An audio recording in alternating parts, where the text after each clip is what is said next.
No reasons, no excuses. Child labor is child abuse. So basically, what is this child labor?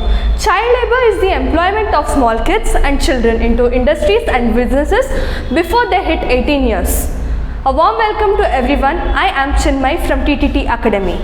So, do you think a country will have a better future if the future generation of it is being clashed like this, because they are not getting educated? Most of the parents are illiterates here, so that is the reason they don't know the value of education. If they will be made aware the value of education, I am sure that no parent will restrict their child to study instead of earning money.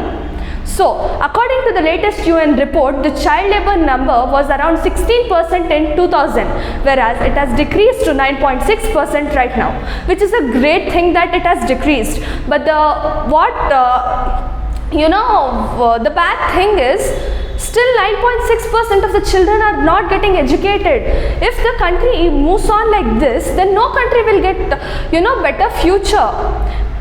Then, according to the latest news report, around 16% of the Indian children are not getting educated due to the lack of money, poverty and other things which are prevalent in their families.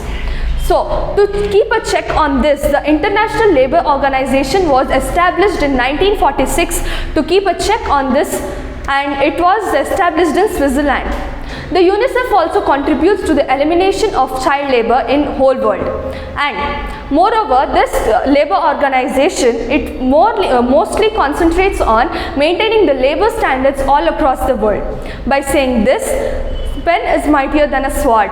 That is how a child is great for the future of a country. If you educate them, if you make them go in a proper way, then they will be the better citizens of India in the next generations.